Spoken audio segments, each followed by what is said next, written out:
அல்லாஹு ரப்புல் ஆலமீன் ஒரு மனிதனை அழிக்கப் போகிறான். இந்த உலகத்திலே அவனை அழித்துவிடப் போகிறான், இல்லாமலாக்கப் போகிறான். அவனை நிரந்தரமாக உள்ளத்திலே முத்திரை குத்திவிடப் போகிறான். நரகவாதிகளில் ஒருவராக அவனை ஆக்கிவிடப் போகிறான் என்று சொன்னால் அதற்கு முன்னால் நிகழக்கூடிய அடையாளங்கள் என்ன? அதுதான் இந்த தலைப்பு. ஒரு மனிதன் எப்படி தான் எந்த பாதையை நோக்கி போய்கொண்டிருக்கிறேன் என்பது வெளிப்படையாக தெரிந்தாலும், நான் செய்து கொண்டிருப்பவைகள் நல்ல காரியங்கள், நான் செய்து கொண்டிருப்பவைகள் கெட்ட காரியங்கள் என்பதெல்லாம் வெளிப்படையாக தெரிந்தாலும் நமக்கு நாமே எப்பொழுதும் ஒரு சமாதானம் செய்து கொண்டிருப்போம். இந்த சமாதானத்தின் காரணமாக நாம் எந்த பாதையில் செல்கிறோம் என்பது தெரியாமல் இருக்கும். நமக்கு நாமே சமாதானம் செய்து கொண்டிருப்போம் என்றால் மற்றவர்களுக்கு நம்ம சமாதானம் செய்ய மாட்டோம். ஒரு சாதாரணமான ஒருத்தர் சிகரெட்டு குடிச்சிக்க நிற்கிறாருன்னா அவரை நம்ம நரகவாதி மாதிரி தான் என்ன செய்வோம், ஒரு நிரந்தரமாக நரகத்துக்கு போயிடுவார் போல என்று அந்த ஒரு பார்வையில பார்ப்போம். நம்ம வட்டி எடுத்துக்கண்டு தொழுகையை விட்டுக்கண்டு இருப்போம். நம்ம செய்திருக்கக்கூடிய பெற்றோர்களுக்கு செய்கிற நன்மையின் காரணமாக அல்லாஹ் நிச்சயமா நம்மளை என்ன செய்வான், சொர்க்கத்தில் நுழைப்பான். அவரை சிகரெட்டால நரகத்துக்கு போட்டுருவான். நம்மளே வட்டி எடுத்தால் அல்லாஹ் என்ன செய்வான், சொர்க்கத்துக்கு நுழைப்பான். இந்த சமாதானம் மனிதனிடத்துல இருக்குது. எப்பொழுதுமே அவனுக்கு தெரியாமலே அவன் பாவங்களை அதனுடைய வீரியங்களை தெரிந்திருந்தாலும் கூட தன்னைத்தானே சமாதானம் செய்து கொள்கின்ற, நான் அப்படிப்பட்டவன் அல்ல, நிச்சயமா அல்லாஹ்வுடைய ஒரு கருணை இருக்கும் என்பது போன்ற சில நிகழ்வுகளை அவன் வைத்துக் கொள்வான். அதுல அவன் செய்யக்கூடிய சில நன்மைகள், அவன் செய்யக்கூடிய சில தர்மங்கள் ஒரு அடையாளமாக இருக்கும். இது தவறான முடிவுன்னு நான் சொல்ல வரல. ஆனால் நீங்க அப்படி நினைக்கக்கூடியது சரியா பிழையா என்பதை நீங்கள் அளவுகோலாக வைத்துக்கொள்ள ஒரு சில விஷயங்கள், இப்படி ஒரு சில விஷயம் இந்த தனது நன்மைகளின் காரணமாக அந்த மாதிரியான ஒரு நிலையில் அவன் என்ன செய்வான், இருப்பான். இன்னொன்று என்ன அப்படி என்று சொன்னால், துவா செய்வார்கள். மனிதர்கள் எல்லோரும் துவா செய்யக்கூடியவர்கள். நல்லவர்களும் துவா செய்வார்கள், கெட்டவர்களும் துவா செய்வார்கள். இந்த துவாக்கள் கபூலாகிற நேரத்திலேயும் இவர் என்ன நினைப்பாருன்னா, நான் என்னதான் இந்த விபச்சாரத்தில் ஈடுபட்டிருந்தாலும் சரி, இவ்வளவு களவு செய்திருந்தாலும் சரி, இப்படி கம்பெனியில மோசடி செய்திருந்தாலும் சரி, ஏமாற்றி இருந்தாலும் சரி, அல்லாஹ் என் துவாவை கபூல் செய்யறான்னு சொன்னா நான் என் தாயையும் தந்தையும் பார்ப்பதுதான் காரணம். அந்த ஏழைக்கு நான் ஒரு 10 ரூபா கொடுத்ததுதான் என்னது காரணம். அல்லாஹ் இந்த துவாவை கபூல் செய்யறான். இந்த கபூல் செய்யற விஷயம் இந்த மக்களுக்கு தெரியாது. ஏன்னா பாவம் மட்டும்தான் என்ன இந்த மக்களுக்கு தெரியும். இது ஒரு சமாதானம். மனிதன் தனக்குத்தானே செய்து கொள்கின்ற சில சமாதானங்கள் என்று உண்டு. இந்த சமாதானங்களின் காரணமாக உள்ளத்திலே அவன் தன்னை சமாளித்துக் கொள்கின்ற அந்த நிலையின் காரணமாக அவனது அந்த அடையாளங்கள் கூட அவனை முடிவெடுக்க முடியாம ஆக்கிடும். நான் கெட்டது செய்வதனாலும் நல்லவன் என்று நினைப்பான், நல்லது செய்தா அதை விட சகாபாக்கள் எல்லாமே நினைச்சு கொள்வான். இப்படித்தான் இயல்பான ஒரு நிலை இருக்கும். சில பொழுதுகள்ல மூணாவது ஒரு அடையாளத்தை பாருங்க, சமாதானம் என்னென்றால் அவனே அவனது குற்றத்தை பிரஸ்தாபித்து பேசுவான். என்ன இருந்தாலும் நமது செயல்பாடுகளை பார்க்கிற நேரத்துல நம்ம நிச்சயமா நரகம்தான். அல்லாஹ் தாலா ஒரு நாள் நம்மளை என்ன செய்ய மாட்டான், மன்னிக்க மாட்டான். அவ்வளவு பாவங்களை நம்ம செஞ்சுக்கிறோம் அப்படின்னு அவனே சொல்லுவான். சொன்னா இத அவன் தனிமையில ஆகிற நேரத்துல மறுபடியும் ஒரு சமாதானம் செய்வான். நீ நரகத்துக்கு போற செயல் செய்கிறாய் என்பதையே நீ பேசிக்கொள்றாய்னா நீ இஹ்லாஸ்ல எவ்வளவு நல்லவன். அப்பயும் அவன் சொர்க்கவாதி தான். அப்பவும் என்னவரு சொர்க்கவாதி தான். இப்ப ஏன் அப்ப பகிரங்கமா தவறு ஏத்துக்கின்றாருன்னா 2 பேருக்கு முன்னால ஏத்துக்கொள்வார். தனியை ஏத்துக்கல இல்ல தவறாது, தனியை யோசிப்பாரு, சமாதானம் செஞ்சு கொள்வார். ஆனா நபர்களுக்கு முன்னால் அப்படி செய்ய முடியாது. இதை நம்பி சிலர் என்ன செஞ்சிடறாங்கன்னா, அதை நீங்க சரியா அடையாளம் காண. சிலர் என்ன செஞ்சிடா, அவர் தவற சொல்ற டைம்ல இவரும் சேர்ந்து அவரை தவற சொன்னா டென்ஷன் ஆயிடுவார். உதாரணமா என்னது, நான் ரொம்ப கோபக்காரனா இருக்கிறேன், அல்லாஹ் தஆலா இதன் மூலமே எனக்கு நரகத்துக்கு அனுப்பிடுவான் போல இருக்கேன்னு அவரா சொல்லுவார். இப்ப கேட்கிறவர் என்ன செய்யணும், பேசாம இருந்துடணும். இவரும் சேர்ந்து அதை உங்களே பார்த்திருக்கிறேன், 10 இடத்துல கோவப்பட்டிருக்கிறேன்னு சொன்னா அந்த கோவத்தை நான் சொல்ல வரதில்லை, அதுல எல்லாம் மாஷால நான் சரியா தயாரிக்கிறேன், பொறுமை அப்படின்னு டக்குன்னு யூட்டர்ன் பண்ணிடுவாங்க. காரணம் அவர் பேசியது சமாதானம் செய்யத்தான். அவரால் அப்படி சொன்ன உடனேயே இன்னும் ஏதா இருந்தா என்ன செய்ய எனக்கு சொல்லித்தாங்க, நான் இன்னும் மாற்றிக்கொள்கிறேன் என்று சொல்ல முடியாது. அப்படியே சொன்னாலும் அது ஒரு பணிவிட அடையாளம் அவர் எடுத்துக்கொள்வாரு. அவருக்கு தகுதி இல்லை என்று எடுத்துக்கொள்ள மாட்டார். பாவத்தை ஏற்றுக்கொள்வதையும் பணிவிட அடையாளமா தான் எடுத்துக்கொள்வாங்களே தவிர நீ ஏத்துத்தான் ஆகணும் உனக்கு விதி அப்படின்றது ஏற்றுக்கொள்ள மாட்டாங்க.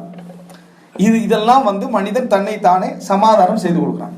இந்த சமாதான குழப்பத்தின் காரணமாக என்ன நடக்கும்னா, நான் இப்ப சரியான பாதையில போறேனா பிழையான பாதையில போறேனா என்பதெல்லாம் தெரியாது. இப்போ உதாரணமாக நம்ம அப்படி நினைக்கக்கூடிய சமாதானங்களில் நிறைய தவறு உண்டு என்பதை நான் ஒவ்வொன்றா சொன்னால் நம்ம மற்ற விஷயங்களுக்கு வர முடியாது. ஒரு உதாரணம் சொல்றேன். அல்லாஹ் தஆலா குர்ஆன்ல சொல்றான், கப்பலிலே அவர்கள் செல்கின்ற நேரத்தில் அலை மோதுண்டு அந்த கப்பலை புரட்டுகின்ற அளவுக்கு வருமே, அந்த நேரத்தில் அவர்கள் தாவுல்லாஹ முஹ்லிஸீன லஹுத்தீன், அல்லாஹ்வுக்கே மார்க்கம் உரியது என்ற அடிப்படையில் பிரார்த்திக்கிறார்கள். பிரார்த்திப்பவர்கள் யார்? முஷ்ரிக்குகள், காபிர்கள். அல்லாஹ் என்ன செஞ்சிடறான்னு சொன்னா காப்பாத்திடுறான். அவர்கள் பிரார்த்திக்கிறார்கள், அல்லாஹ் ரப்புல் ஆலமீன் அவர்களை காப்பாற்றி கரைக்கு கொண்டு வந்து சேர்த்து விடுகிறான். கரைக்கு கொண்டு வந்து சேர்த்த உடனேயே அவர்கள் மறுபடியும் இணை வைக்கின்றவர்களாக என்ன செய்கிறார்கள்? மாறுகிறார்கள். தரையில் இறைவன் அவர்களை அழிக்க மாட்டான் என அவர்கள் எண்ணிக்கொண்டாரா என்று அல்லாஹ் தஆலா கேட்கிறான். இப்ப இந்த கபூல் செய்யப்பட்டது யாரோட துவா? முஷ்ரிக்கீன்களோட துவா. இப்ப நம்ம துவா கபூலை வச்சு சமாதானம் செய்து கொண்டால் முஷ்ரிக்கீன்களுக்கு என்ன செய்யலாம்? அவங்களுடைய சிறுக்குடைய செயலை சமாதானம் செஞ்சு கொள்ளலாம். இப்ப அவர்கள் சிறுக்கு வைத்துக் கொண்டிருக்கிற நேரத்தில் அவர்கள் ஒரு டைம்ல இஹ்லாஸ் ஆகி என்ன செஞ்சிடறாங்க? கப்பல்ல துவா கேட்டுறாங்க, அல்லாஹ் கபூல் செஞ்சு கரைக்கு கொண்டு வந்து சேர்க்கிறேன்றான். அப்படி என்றால் பாவிகளுடைய துவாவும் கபூல் ஆகும். பாவிகளுடைய துவாக்களும் என்ன செய்யும்? கபூல் ஆகும். ரசூல் ஸல்லல்லாஹு அலைஹி வஸல்லம் சொன்னார்கள், தஅவத்துல் மظلومி துஸ்தஜாபு லஹு வ இன் கான காஃபிரன். அநியாயம் இழைக்கப்பட்டவன் அவனுடைய துவா கபூல் செய்யப்படும், அவன் காஃபிராக இருந்தாலும் சரி. எனவே துவாக்கள் கபூல் மட்டும், துவாக்களை அல்லாஹ் தஆலா கபூல் செய்வதற்கான சில இடங்கள் உண்டு, அவர் நல்லவர் என்பதற்கான ஆதாரமாக என்ன செய்யும்? இருக்கும். ஆனால் எல்லா இடமும் நான் சரியான பாதையில் செல்கிறேன் என்பதற்கான ஒரு அடையாளம் என்னது? அல்ல. ஆனா துவா கபூலை நிறைய பேர் அப்படி நினைத்து வைத்திருக்கிறார்கள். திக்ர்கள் சொல்வதை அப்படி நினைத்து வைத்திருக்கிறார்கள். பலர் என்ன செக் பாயிண்ட்களை கண்டோன்னே திக்ர் சொல்லிடுறது. லா ஹவ்ல வலா குவத்த இல்லா பில்லாஹ், சுப்ஹானல்லாஹ், அல்லாஹு அக்பர், இன்னா லில்லாஹி வ இன்னா இலைஹி ராஜிஊன். அவருக்கு கண்ணை மறைச்சிடுறான் அல்லாஹ் தஆலா. ஏன்னா இவர் ஹிஜ்ரத்ல இருக்கிறாரு, உடனே அல்லாஹ் கண்ணை மறைச்சிடுறான். ஒரு ஊருக்கு போறாரு, ஹிஜ்ரத்ல இருக்கிற ஃபீலிங்ல என்னது? நான் லா இலாஹ இல்லல்லாஹ் சொன்னேன், அப்படியே செக் பாயிண்ட்ல கண் மறைஞ்சிட்டு, நான் எத்தனை இடத்துல இந்த திக்ரை சொல்லிக்கிறேன், எனக்கு அது மறைஞ்சிட்டு அப்படின்னு சொல்றாங்க. சொல்கின்றவர்கள் இருக்கிறாரா இல்லையா? இது என்ன சொல்லுது? இதே அவர் என்ன அந்த மனநிலைக்கு ஆகிக் கொள்கிறார் என்றால் அதுக்கு பின்னால இந்த துவா கபூல் ஆகிச்சு, இந்த துவாவால என்று நினைத்தால் அது ஒரு பகுதி, அது தவறில்லை. அதை வச்சு இவர் அவரை கொஞ்சம் என்ன செஞ்சிடறாரு? இன்னும் கொஞ்சம் கூட்டிடுறாரு.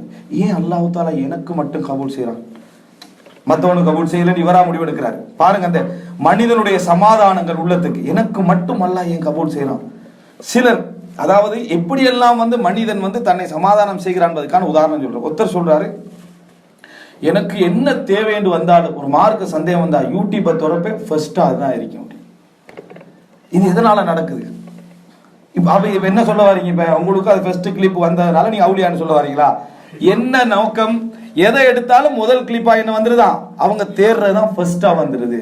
இது எதன் காரணமா நடக்குதுன்னு நம்மகிட்ட கேட்டோட நம்ம என்ன பதில் சொல்றோன்னு தெரியாம உட்கார்ந்துட்டு என்ன இதுக்கு சொல்றது? நமக்கு ஒண்ணு வேலை, அது தானா வந்திருக்கலாம். மனிதனுக்கு எப்பயும் வராதது ஞாபகம் வராது, வந்ததுதான் என்ன செய்யும்? ஞாபகம் வந்துட்டீங்க, அதை விளங்கப்படுத்திட்டீங்களா? இப்படி ஒரு சிலர் என்ன செய்யறாங்க, இப்படி நிறைய பேர் கற்பனையும் இருந்திருக்கலாம், அது இல்லாம ஆக்கிங்க. சரியா? இப்படி நமக்கு என்ன செய்யுது? அப்படி நடந்து விடுங்க. அது எதனால நடக்கிறது? ஒரு சிலர் சொல்றாரு, நான் என்ன கனவு கண்டாலும் நடந்துருது அப்படின்னு.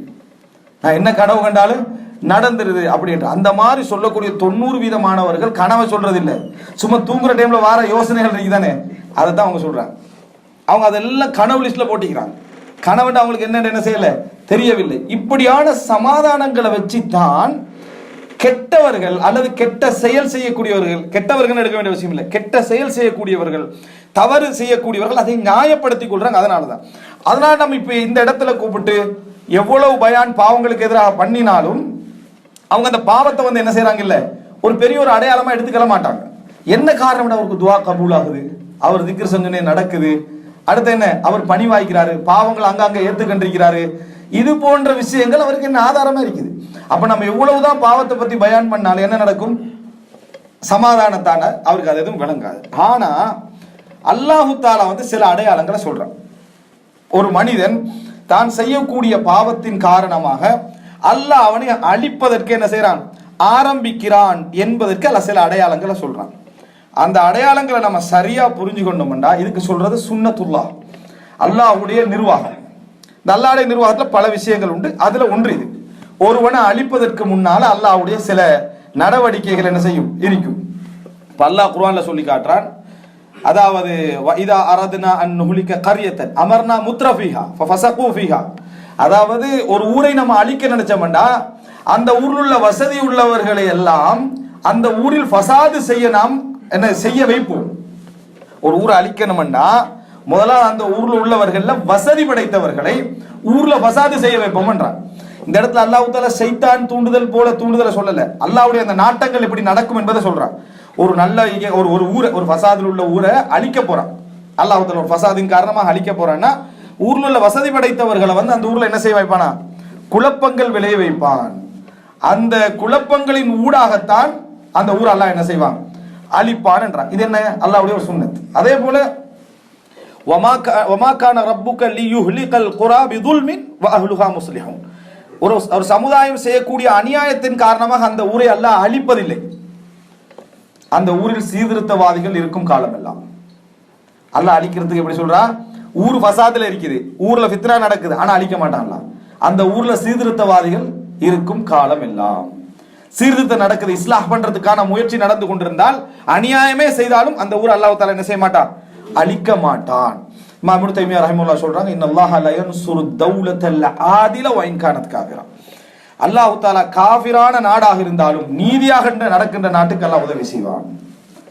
காஃபிரான நாடாக இருந்தாலும் நீதியாக நடக்கின்ற நாட்டுக்கு அல்லாஹ் என்ன செய்வான், உதவி செய்வான். குஃப்ர்ன்றது துல்ம், ஒரு அநியாயம்.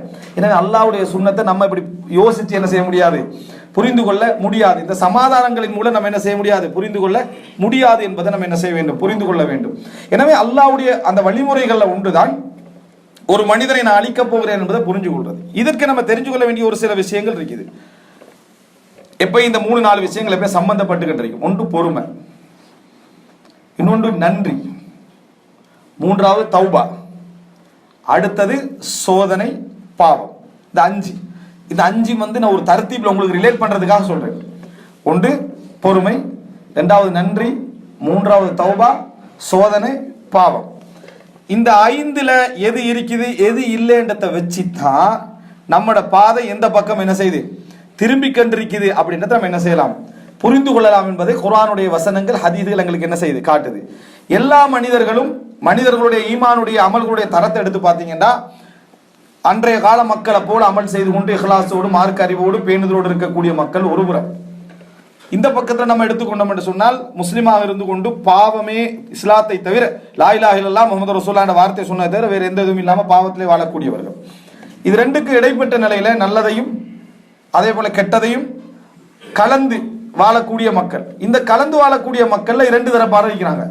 ஒரு குரூப் என்ன, மனுஷன்டா அப்படித்தான் இருப்பா அப்படின்னு வம்பு பேசிக்கிற ஒரு குரூப். இன்னொரு குழு என்னன்னு சொன்னா பணிவோடு இருக்கக்கூடிய ஒரு குழுவினர். இந்த எண்ணம் எல்லாருக்கும் சார்ந்து, எல்லோரையும் சம்பந்தப்பட்டது. இந்த எண்ணம் எல்லோரோடும் சம்பந்தப்பட்டதான், நல்லவர்களுக்கும் சம்பந்தப்பட்டது, கடைசி உள்ளவர்களுக்கும் என்ன சம்பந்தப்பட்டது. அப்ப அல்லாஹ் குர்ஆன்ல சொல்லி காட்டுறான், வைதா கீல லஹும் லா துஃப்ஸிது ஃபில் அர்த் காலு இன்னமா நஹ்னு முஸ்லிஹூன். பூமியில ஃபசாது செய்யாதீங்க என்று சொல்லப்பட்டால் நாங்கள் சீர்திருத்தவாதிகள் தான் என்று அவர்கள் சொல்கிறார்கள். அலா இன்னஹும் ஹுமுல் முஃப்ஸிதூன் வலாக்கின் லா யஷ்ஊரூன். அவர்கள் தான் குழப்பக்காரர்கள், ஆனால் அவர்களால் உணர முடியாது என்று அல்லாஹ், அவர்களால உணர முடியாது, உணர மாட்டார்கள் அப்படின்னு சொல்றார். செயல்பாடுகள் மிக தெளிவாக சைத்தானிய செயல்பாடா இருந்தாலும் அவங்களால ஃபீல் பண்ணிக்கல இல்லாது, அந்த ஒரு இடத்துக்கு அவங்க என்ன செஞ்சிருவாங்க, வந்து விடுவார்கள் என்று அல்லாஹ் தஆலா சொல்லி காட்டுகிறார். எனவே அன்புள்ள சகோதரர், இது ஒன்றோடு ஒன்று சம்பந்தம் அப்படி என்று சொன்னால், இந்த இடத்துல இன்னொரு பகுதியை நம்ம புரிஞ்சுக்கிறோம். இந்த தலைப்புல இன்னும் சில விஷயங்களை. ஒன்று, அல்லாஹ் தஆலா ஒருவனை விரும்புகிறான், ஒருவனை வெறுக்கிறான் என்பதை மனுஷன் வெறுக்கிறான் விரும்புகிறான் என்பதை போல புரிஞ்சிடக்கூடாது. மனுஷனுக்கு வெறுத்தா விரும்பலாது, விரும்பினா வெறுக்க இயலாது. ஒரு நேரத்தில் அல்லாஹ் விரும்பிக் கொண்டே வெறுப்பான், வெறுத்து கொண்டே விரும்புவான். இது முதலாவது அக்கீதாவுடைய முக்கியமான பகுதி. ஒரு மனிதன் அல்லாஹ் தஆலா அவர் அல்லாஹ் வெறுக்கிறான் அப்படின்னு நம்ம சொல்ல முடியாது. விரும்பிக் கொண்டே அல்லாஹ் என்ன செய்வான், வெறுப்பான். அதே போல என்ன, மொத்தமாகவும் வெறுப்பான், விரும்பிக் கொண்டும் அல்லாஹ் தஆலா என்ன செய்வான், வெறுப்பான். நமக்கு அந்த கற்பனையில் அல்லாஹ் வெறுப்பான் எப்படி விளங்கி வச்சுக்கிறோம்னா, அல்லாஹ் வெறுத்துட்டா இனி அவ்வளவுதான் அப்படி என்றல்ல. விரும்பிக் கொண்டு அல்லாஹ் தஆலா வெறுப்பான், வெறுத்து கொண்டே அல்லாஹ் என்ன செய்வான், விரும்புவான். நல்ல செயலுக்கு விரும்புவான், கெட்ட செயலுக்கு என்ன செய்வான், அல்லாஹ் தஆலா வெறுப்பான். ஒரே நேரத்தில் அல்லாஹ்வுடைய மஹப்பத்தும் புகுதும் ஒரு மனிதன்ல என்ன செய்யலாம், சேரலாம். அல்லாஹ் தஆலா அவனை விரும்பிக் கொண்டு வெறுக்கலாம். இறை ரப்புல் ஆலமீன் ரப்புல் ஆலமீனுடைய சிஃபத்துக்கள் அவனுடைய தகுதிக்கு ஏற்ப நம்ம என்ன செய்யணும், புரிந்து கொள்ள வேண்டும். இது மாதிரி தான் அல்லாஹ் ரப்புல் ஆலமீன் இந்த அடிப்படையை நம்ம என்ன செய்யணும், தெரிஞ்சுக்கலாம். அல்லாஹ் தஆலா நம்ம இப்ப பேசுற டைம்ல சந்தர்ப்பத்துல நம்ம இவர் அல்லாஹ் தஆலா வெறுக்கிறான், இவரை விரும்புகிறான் நம்ம யாரையும் சொல்ல முடியாது. அல்லாஹ் தஆலா யாரை வெறுக்கிறான்னு சொன்னாலும் அவங்கள தான் அல்லாஹ் வெறுக்கிறான் முழுமையாக. யாரை விரும்புறேன்னு சொன்னாலும் அவங்கள தான் அல்லாஹ் விரும்புறான். மற்ற எல்லோரையும் வெறுக்கவும் முடியும், விரும்பவும் முடியும், விரும்பிக் கொண்டே என்ன செய்யணும், அல்லாஹ் தஆலா வெறுக்கவும் முடியும் என்ற அடிப்படையை நம்ம என்ன செய்யணும், தெரிந்து கொள்ள வேண்டும். அப்பதான் நமக்கு சிந்திக்கிற விஷயங்கள் என்ன செய்யும், சரியாக அமையும்.